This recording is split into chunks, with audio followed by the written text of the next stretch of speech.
Quem também já vai aí para essa rodada com confronto, inclusive, direto, é o Flamengo. Porque o Flamengo ele tá brigando ali com o Santos, próximo ao topo da tabela. O Flamengo vai para Vila Belmiro, né, Mauro César Pereira, com desfalques. O Flamengo segue sem o Rodrigo Caio, que tem uma lesão no joelho. Não é a lesão grave, que ele passou por tantas cirurgias, mas tem uma lesão no joelho. João Gomes, mais uma vez suspenso. Estava suspenso na Libertadores, está suspenso também no Brasileiro. E tem que ver também a situação do Ilharão, que eu não sei se ele vai poder ou não voltar. Depende dos exames aí de Covid que o Ilharão vai passar. O Ilharão que também seria titular nessa situação sem o Andreas Pereira. É o primeiro jogo do Flamengo sem o Andreas Pereira. Não tem o João Gomes. Pode ser que o Flamengo tenha que usar um meio-campo, Mauro, com Thiago Maia e Diego Ribas. O Diego que já foi muito mal no último jogo, pela Libertadores contra o Tolima. O Flamengo também sem o Rodrigo Caio. É um jogo que é bem difícil para o Flamengo por todas essas circunstâncias, né?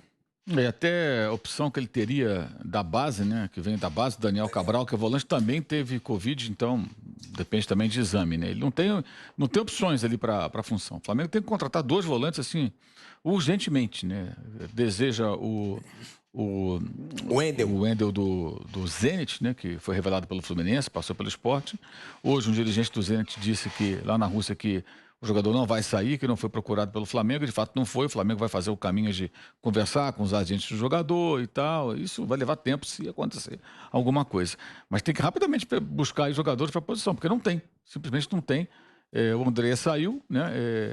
O Diego, na situação que está, é provável que jogue por falta total de opção. O Ilharão pode sair também. O Ilharão pode ser que receba a proposta de fato. Ele então, é o plano B do Fenerbahçe. Ele tem que correr rapidamente aí no mercado para reposições para essa função, ou ele vai ter que buscar jogador da base. Mas também acho, ao mesmo tempo, que tem uma hora que você tem que pegar e botar os garotos para jogar.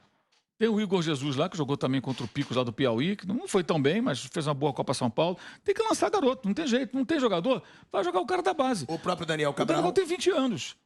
Tem pouquíssimas chances. É um cara que foi capitão de seleção de base, campeão com seleção. Por que não joga? Tem que botar para jogar. Se não tiver Covid e tá ok, tem condições, vai pro jogo. E seja o que Deus quiser. O Santos faz isso toda hora. Porque como o Flamengo agora virou clube endinheirado, né? Só se pensa assim, não, tem que trazer jogador, tem que contratar. Eu acho que tem que contratar, mas tem que usar a base também. Põe para jogar. O João Gomes entrou numa situação dessas. Aí jogou com o Rogério várias vezes, continuou com o Renato um pouquinho, aí o Renato até não utilizava tanto ele. E com o Paulo Souza virou titular absoluto. Né? O Mateuzinho também foi lançando aos poucos, agora está em baixa, mas eu acho que a melhor opção ali que o clube tem para a função. O Marcos Paulo, lateral esquerdo, acho que deveria ser o reserva imediato do Ayrton Lucas, não o Felipe Luiz, quando jogou bem. Tem caras ali da base, o Paulo Souza botou vários para jogar, vários garotos. Então acho que o Dorival, que tem até no seu histórico essa marca, né? Um cara que já trabalhou várias vezes com jogadores jovens, ele talvez tenha que pegar um jogador da base e colocar.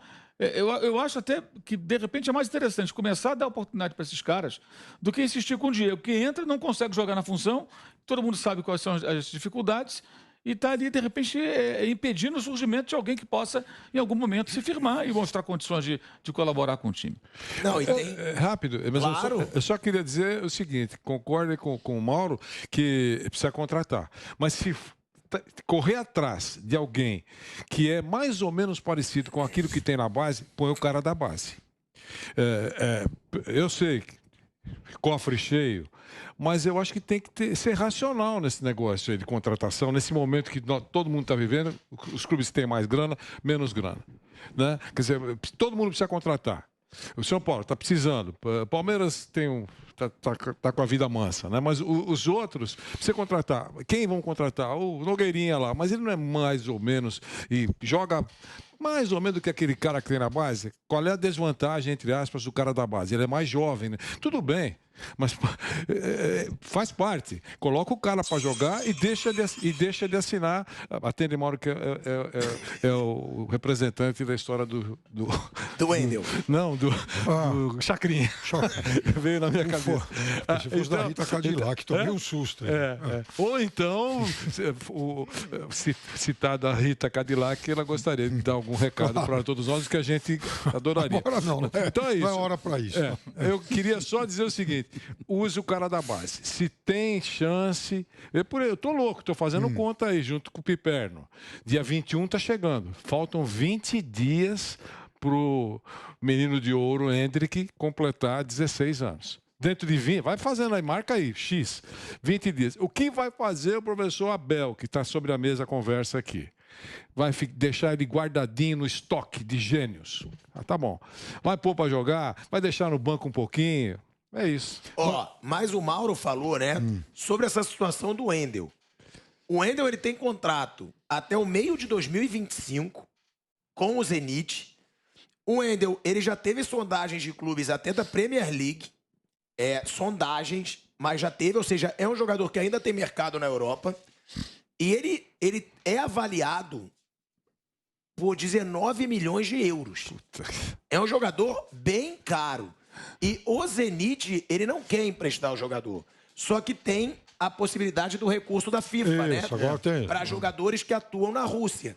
Então, se o Wendel recorrer na Rússia e na Ucrânia, se ele recorrer, ele pode ser emprestado por 1 ano. Agora, será que o jogador vai querer se desgastar com o clube? Porque seria uma das únicas opções. É difícil o Não, a Flamengo chance comprar. é só essa. É como o caso do Yuri Alberto, que não quis ficar. E tá no Corinthians agora. Por isso que o caminho é falar com os agentes do jogador para saber, quer vir o Flamengo jogar 1 ano aqui e tal? Ou não quer? O que você quer fazer? Aí se o jogador falar, não, eu quero, eles vão para cima. Se o jogador falar que não quer entrar em atrito com o clube não quer liberar, é o caso do Claudinho. Que o clube não quer liberar. Então... Mas o clube não tem opção, tem? Se o jogador recorrer... Então, mas eu vou ter que peitar. E o Claudinho parece que tem mercado também na Europa, tem clubes europeus interessados, então ele não vai brigar para voltar para o Brasil. Ele vai esperar para ver se alguém compra os direitos pagos, os direitos federativos dele. No caso do Wendel, que já foi caro, né? Custou caro para o Zenit. E acho que só seria esse o caminho. Por isso que eu estava dizendo, né? Não é uma negociação simples. Se por acaso acontecer, tem uma longa caminhada até lá.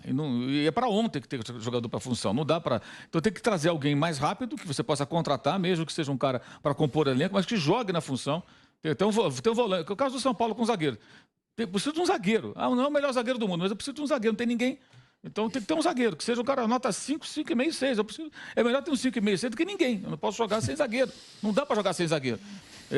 Paciência, essa é a realidade. O Flamengo não pode ficar sem volantes do jeito que está. E deixando claro, Piperno, para te passar... É sobre isso. Olha, a partir de hoje, só para colocar mais um assunto aí. A partir de hoje, todo jogador estrangeiro que atua em um clube russo e que não tenha chegado a um consenso com a equipe sobre uma negociação, está livre para suspender o seu contrato de maneira unilateral até 30 de junho de 2023. Qual é mas aí dificilmente alguém faria, né? Olha o Wendel. Ele tem contrato até o meio de 2025 com um salário milionário.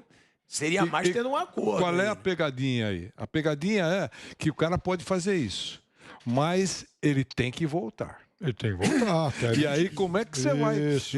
Você saiu chutando o pau da barraca... Daqui 1 ano você tem que estar de novo. Daqui 1 ano nós vamos nos encontrar.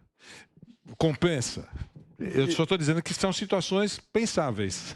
E, Piperno, só para te passar também a palavra, o Vidal, que era uma possibilidade, chegou a fazer até uma contraproposta para o Flamengo, de acordo com o André Cury, que deu uma entrevista para a ESPN, que é um dos representantes do Vidal no Brasil. O Vidal está perto de um acordo com o Boca. Acho que o Mauro, se souber também, que tem contato com jornalistas argentinos. Já há algum tempo. Ele tem uma proposta que aí... Eu era a favor do Vidal no Flamengo.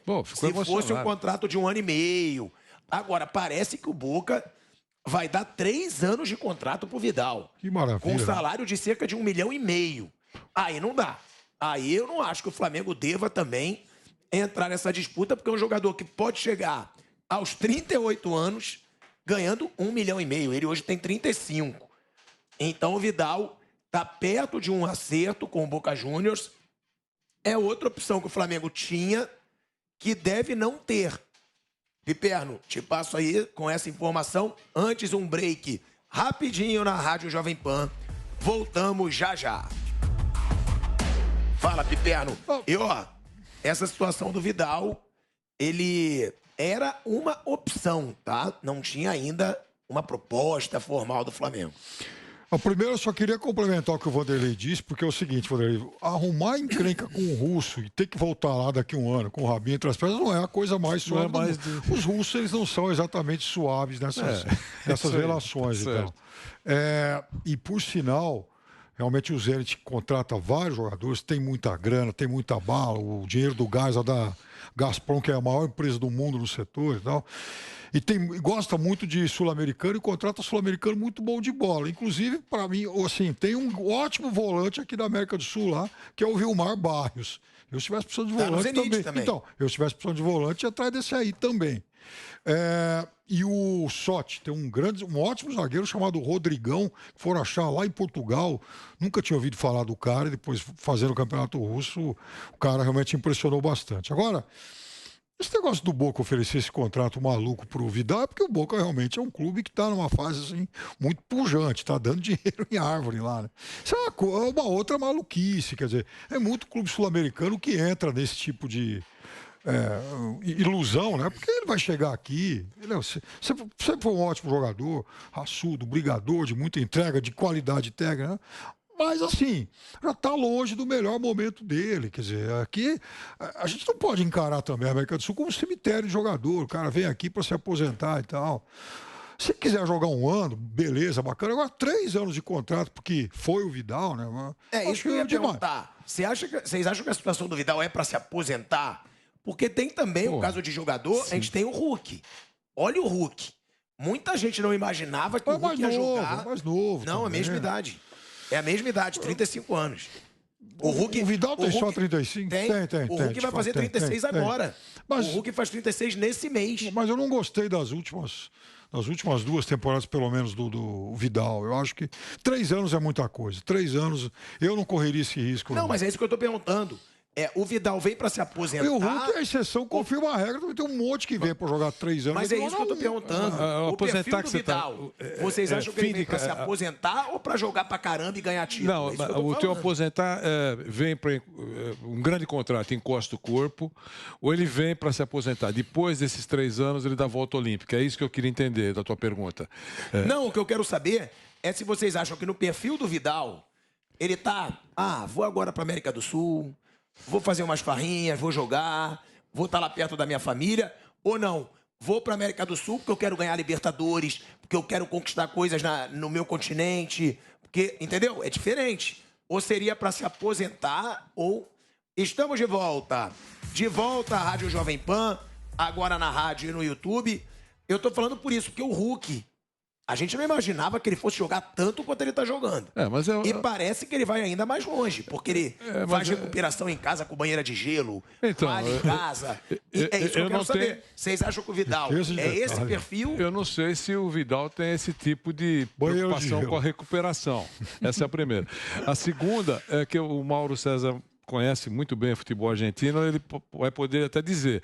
Ele pode, se ele chegar com esse espírito de vou lá tranquilo, 1,5 milhão por mês, eu acho que ele vai ter a cobrança proporcional à grana que ele ganha lá na Argentina. Não sei se será assim. Ou a torcida do Boca será doce.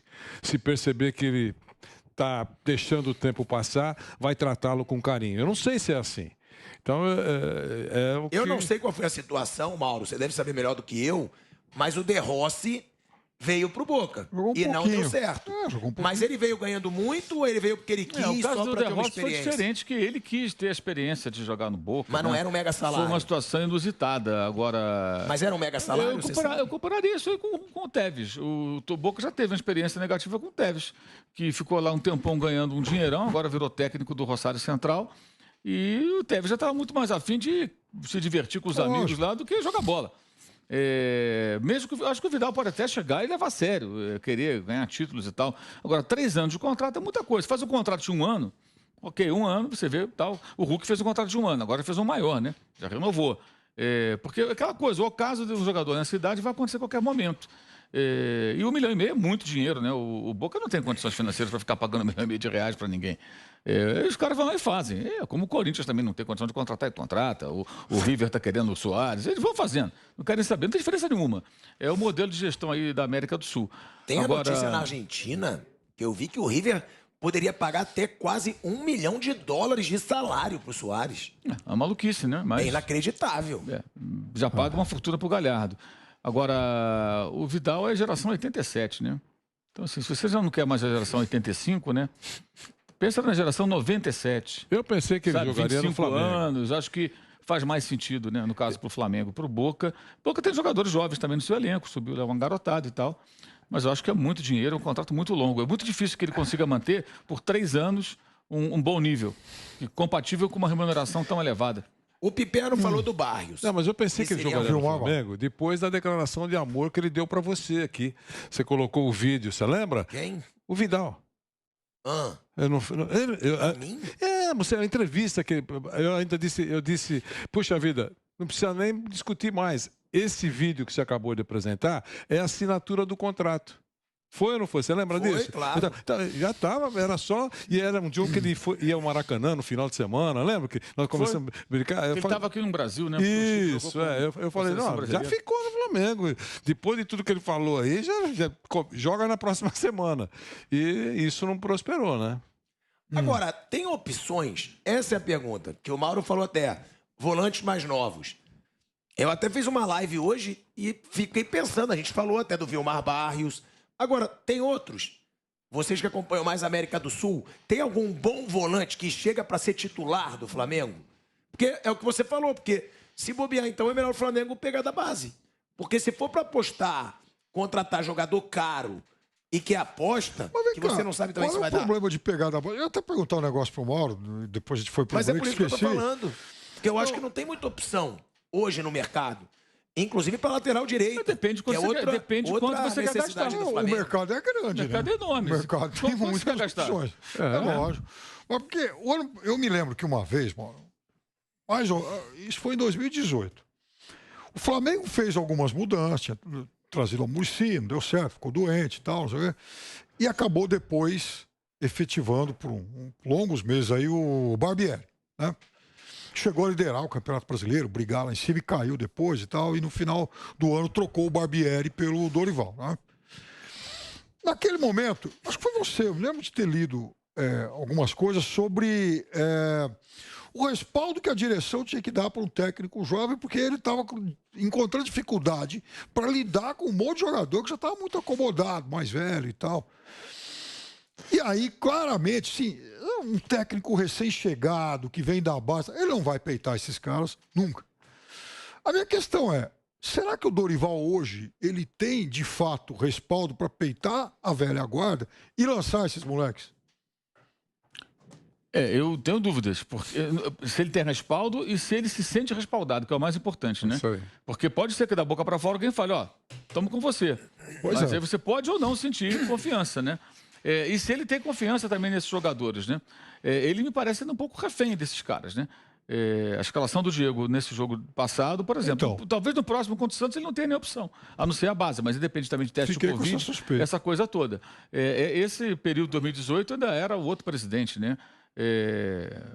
Muita coisa aconteceu de lá para cá, mas eu acho também que assim, a grande dificuldade para novos treinadores em grandes clubes no Brasil é justamente essa. Você põe um técnico novato, o cara pode ser super competente, mas ele não tem casca. E o jogador talvez nem respeite o cara.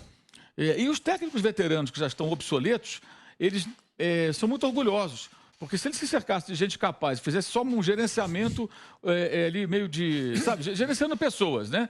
Controlando os egos e deixando a parte de preparação, treinamentos, elaboração da estratégia para uma equipe de 2, 3 caras bons, mais atualizados, mais sintonizados com os métodos atuais, poderia, de repente, ter uma combinação bem interessante, porque os técnicos veteranos, que eles hoje, muitos deles se sustentam, digamos assim, muito mais pela capacidade de gerenciar o grupo, né, porque tem nome e tal, são respeitados, do que pela capacidade de mudar a estratégia do time, os métodos de treinamento, esse tipo de coisa. Uma mescla poderia ser interessante. E nenhum clube faz também uma coisa que eu acho que seria importante. Só o Bragantino tenta fazer isso. Mas é um clube diferente, né? Não tem pressão e tal. Que é preparar um treinador. Pegar um cara e preparar de fato. Preparar pouco a pouco. Os jogadores começarem a conhecer, ó, esse cara vai assumir um dia. Ninguém faz isso. Ninguém faz isso. É impressionante. Tipo que poderia ser o Alex um dia no São Paulo. Isso. Né? Talvez. Que o Alex é um cara muito inteligente. Talvez, poderia ser o caso. Você vai preparar o cara para que ele. O jogador vai. Ele começa a dar treino. O técnico é outro, mas ele está ali, tipo um auxiliar fixo que um dia que esse cara sair por alguma razão, ele está na fila. Quando eu sentir que ele está maduro, ele vai. Ninguém faz isso. Isso tem na Europa muito? Não me lembro de casos assim, não. Mas eu acho que aqui no Brasil a gente precisava ter um pouco de atenção para isso. Aconteceu no São Paulo lá atrás com o Muricy ali. Mas é uma história muito antiga, né? Faz muito tempo. E aí falamos também de um cara que jogou no São Paulo, era um jogador com história no clube, ele era um grande treinador, tanto que o Muricy comandava o Expressinho, mas isso, ó, foi nos anos 90, começo dos anos 90, isso aí já tem muito tempo, já tem 30 anos, né? É muito tempo lá atrás. E, de fato, eu não sei se o Dorival se sente seguro para barrar esse pessoal. Ó, eu também participando da pergunta, eu acho que ele não se sente, porque ele já mostrou nas escalações, né? Ele escala. Então, ele sempre escala o Diego, ele sempre escala o Felipe que eu Luiz. tô consolidando. Porque é bem claro que ele não sente. Ou, aí é pior ainda, se ele acha que realmente esses caras têm que ser titulares hoje. Aí é pior. Porque eu até perguntei isso pro Mauro. Conhece futebol, eu acho que... Porque eu até perguntei pro Mauro. Eu falei, tá nítido que ele tá com medo. Ele tá com medo de bater de frente com os caras. Porque ele viu que o Paulo Souza bateu e caiu.